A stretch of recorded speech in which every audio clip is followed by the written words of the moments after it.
Buenos días tengan todos ustedes, queridos amigos y amigas, gente bonita de este canal de YouTube, Nelta de la Cruz. Por si no se les olvide darnos su like, aquí abajo la campanita, suscríbanse, echennos la mano.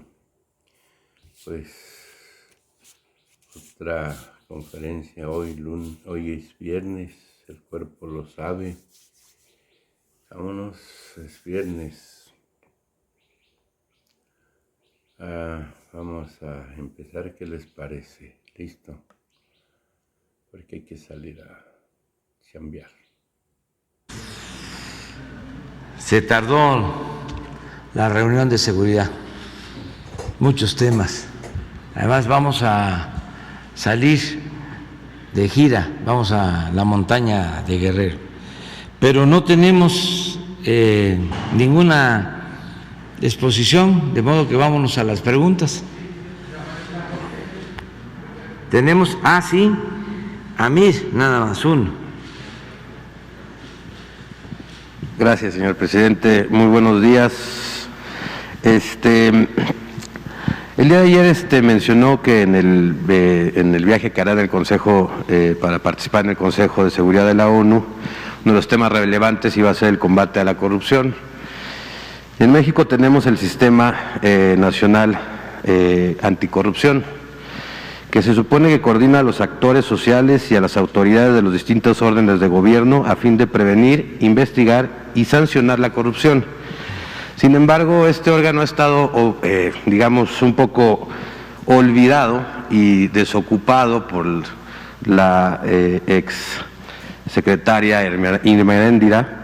Y pues bueno, señor presidente, preguntarle si no cree que echar a andar este sistema de manera correcta y fuerte sería un gran instrumento para ayudarlo en el combate a la corrupción. Sí, mire, existe la Secretaría de la Función Pública, que tiene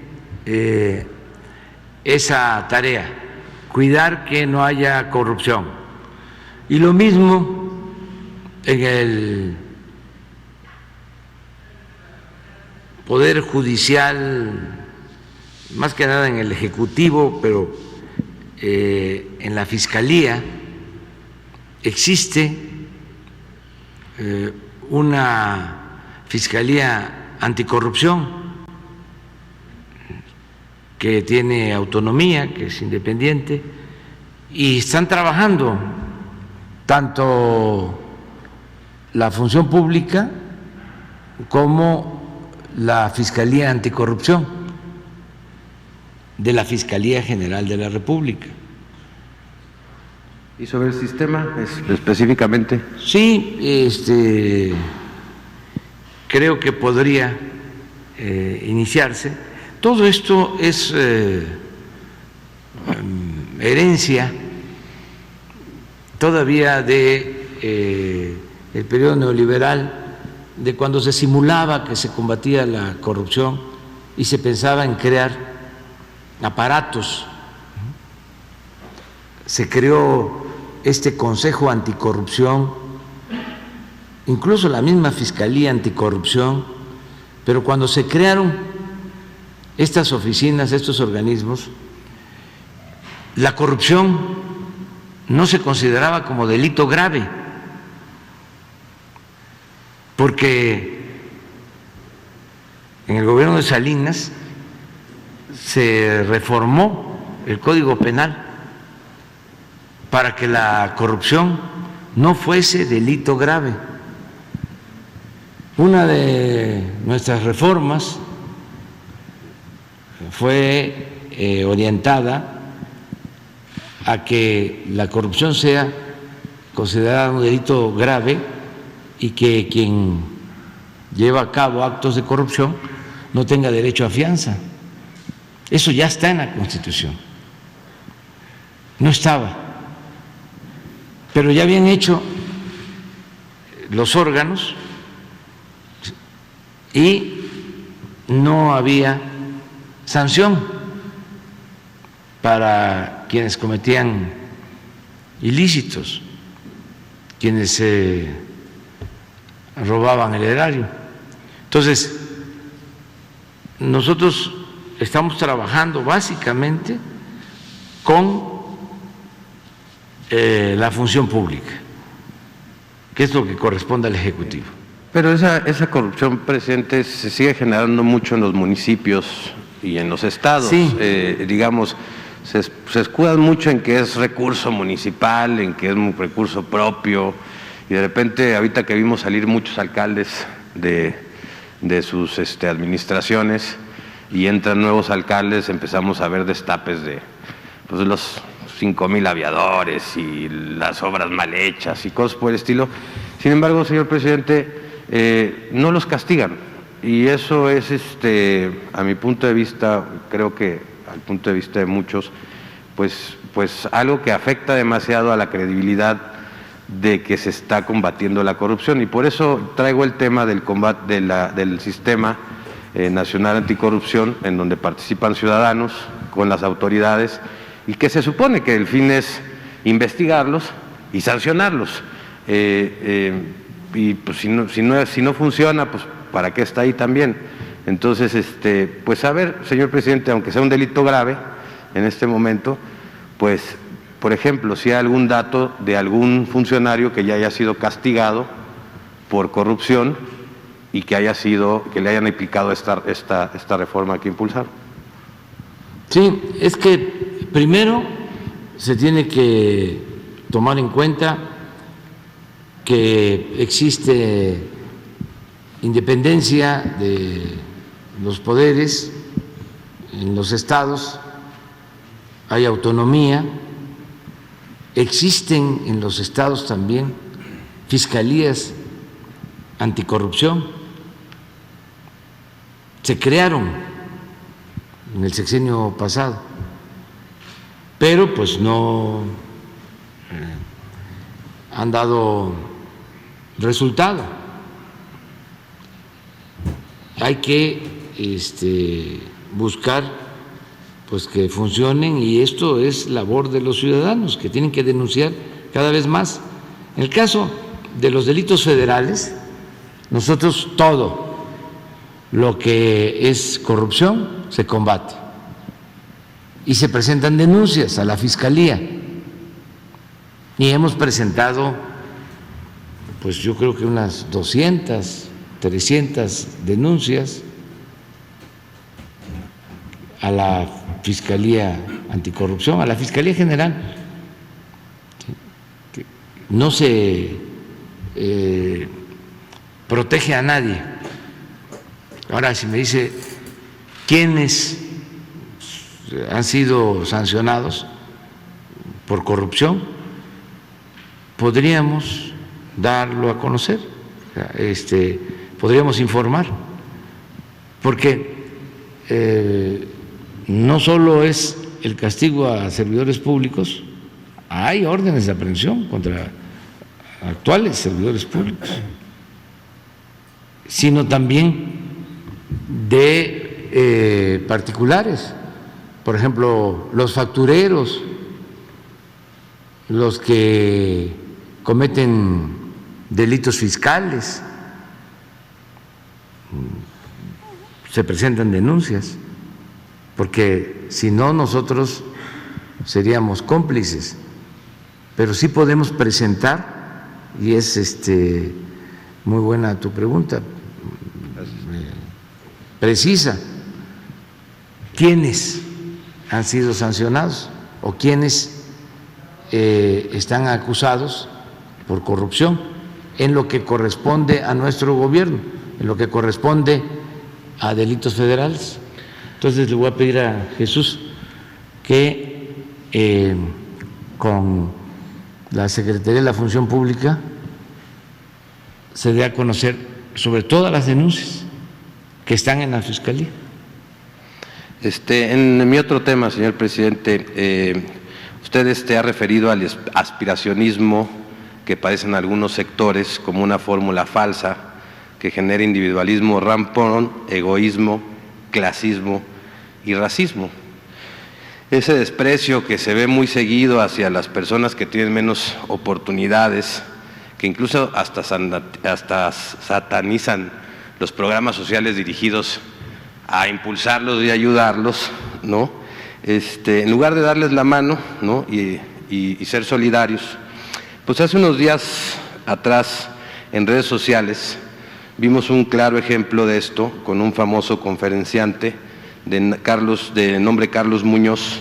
Él se autodenomina el Máster Muñoz, vende cursos de emprendimiento y de cómo hacerse millonario.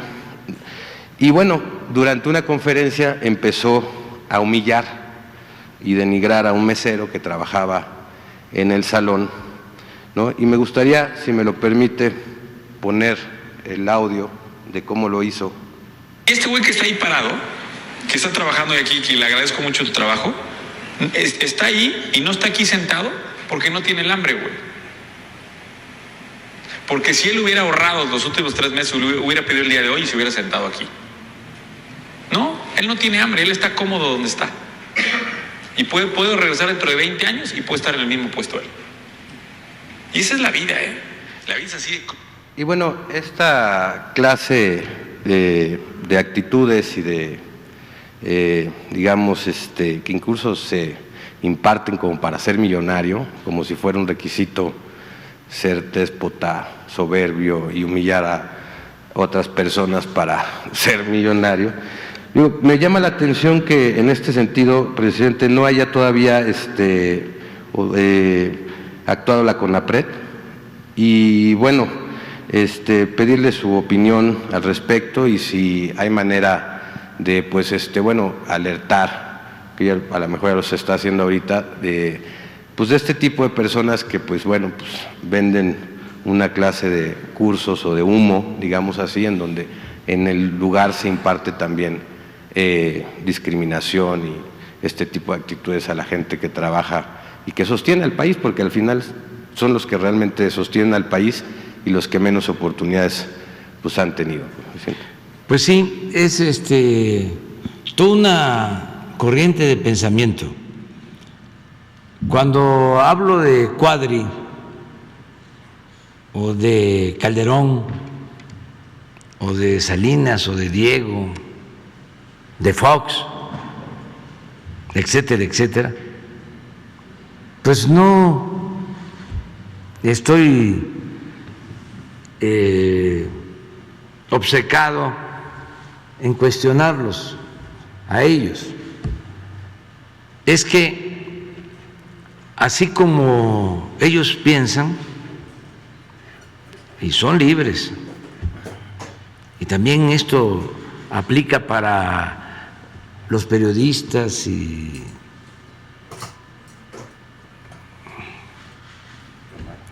intelectuales, académicos. Así piensan muchos.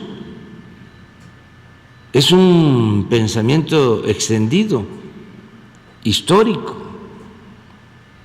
que viene de lejos. Es el pensamiento conservador.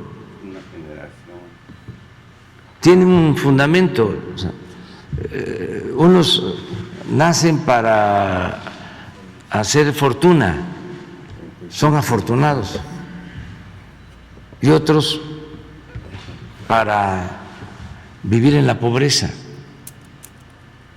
Esa es la ley de la vida, sostienen. Es un poco esto que estás planteando.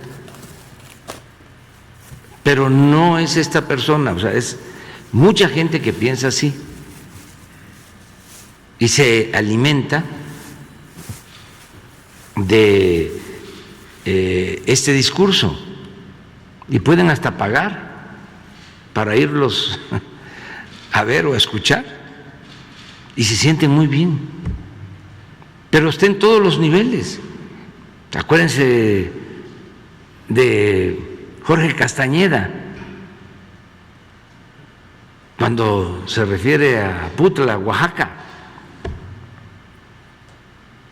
Estamos hablando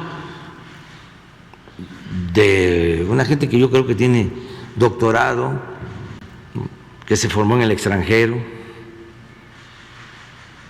que fue secretario de Relaciones Exteriores. Entonces ofende a un pueblo llamándole, no sé cómo, pues, arrabalero. O sea, pero se da en todos lados. Yo una vez platiqué aquí de que cuando era jefe de gobierno, el gobernador de Veracruz, Miguel Alemán, decidió entregarle a la ciudad una réplica de una cabeza olmeca de la zona de los Tuxtla, y se pensó colocar la cabeza olmeca en la entrada de Santa Fe. Ahí hay como una glorieta, un crucero, había un espacio. Entonces,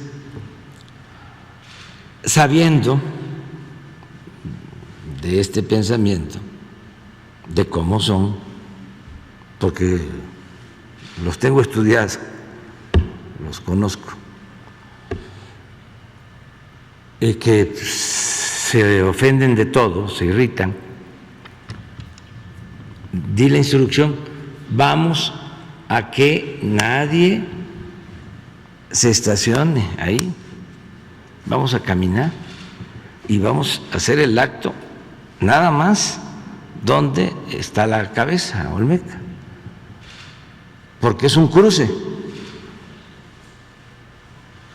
Y bueno, con todo respeto, pasan muchos fifís por ahí y no les va a gustar ni la cabeza olmeca ni el que yo esté ahí, y menos si se afecta el tráfico. Entonces, instrucciones.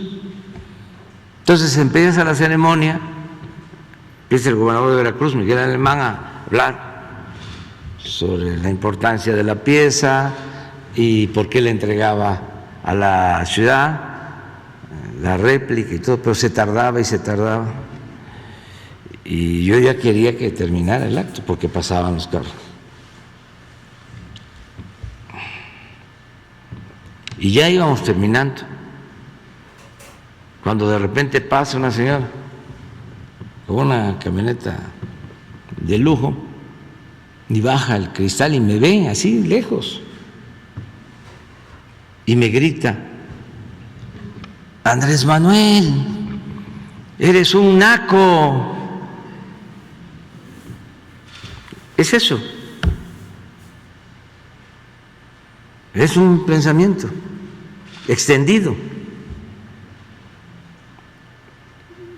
Lo que hay que hacer es,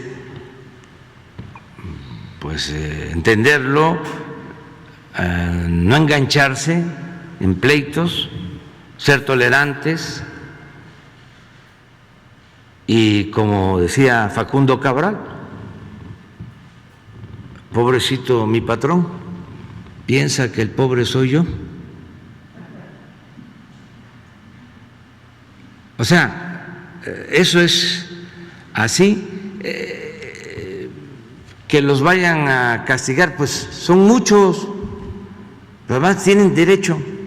Mire, después de toda la tragedia que significó que perdimos la mitad del territorio por culpa de Santana y los conservadores, se va Santana al exilio y lo van a buscar para que regrese. Y a los 10 años, estos mismos conservadores van a buscar a Maximiliano para que domine México. Imagínense cómo le fue al presidente Juárez en aquel tiempo. Se triunfa, se restaura la República y se pensó, ya se alejó para siempre, ¿no?, la amenaza del conservadurismo, se aleja la amenaza de la intervención extranjera. No, eso no desaparece. Ahí se mantiene el pensamiento conservador. Estamos hablando de su peor momento. Es cuando Juárez pronuncia esa frase de que el triunfo de la reacción es moralmente imposible por todo lo que habían hecho en contra del país. Acabo de ver en las redes a un sacerdote igual que este conferencista. No son así todos los sacerdotes, porque no podemos generalizar, ni son así todos los pastores, pero él busca lo del sacerdote, hablando de Juárez, lo mismo, de manera racista, pero es hoy. Entonces, tenemos que seguir haciendo conciencia, sobre todo los jóvenes, porque ya la gente mayor ya es muy difícil. Puede ser que se vuelvan prudentes, que se sientan de sangre azul y no lo digan, no presuman, no hablen de que hay razas inferiores o de que hay indios,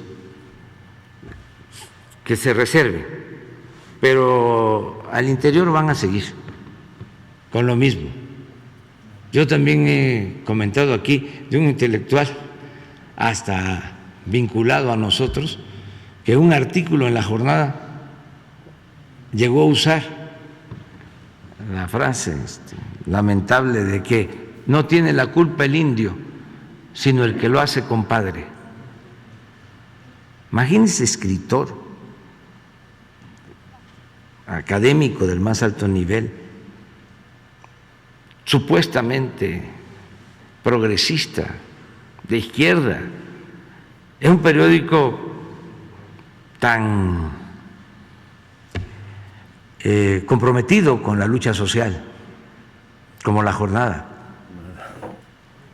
Es un artículo. Bueno, el presidente del INE, es que es interesante el tema. ¿Para qué lo tocas? ¿Cómo se llama? Lorenzo Córdoba, que recibe a un grupo de indígenas y empieza a burlarse de ellos por sus orígenes, por su cultura. Ya aquí dijimos ayer o antier de que está demostrado que no hay razas. Científicamente hay culturas. ¿Y cómo, si no hay razas, se va a actuar de manera racista? Es un absurdo.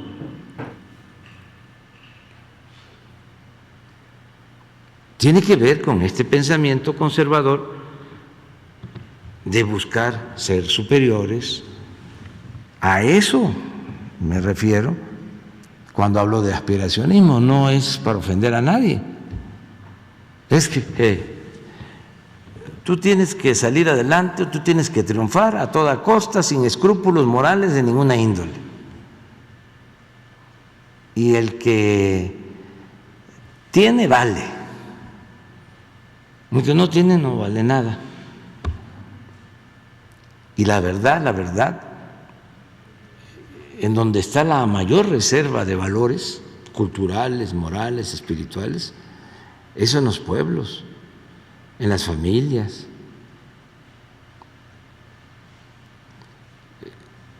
No es en la academia, no es en los medios de comunicación, desde luego no es en la política, no es en las cúpulas de poder económico, es el pueblo. Se burlan cuando digo el pueblo bueno, sí, el pueblo bueno. Si no fuera, si no tuviésemos esa gran reserva de valores culturales que heredamos de grandes civilizaciones, ¿quién sabe qué sería de México? Si lo que nos ha ayudado a enfrentar todas las calamidades ha sido la cultura o las culturas o el predominio de las grandes civilizaciones. Entonces, hay que verlo. ¿No lo encontraron? No. Bueno, además, ¿para qué? Ya con esto es suficiente. A ver, para adelante. Usted.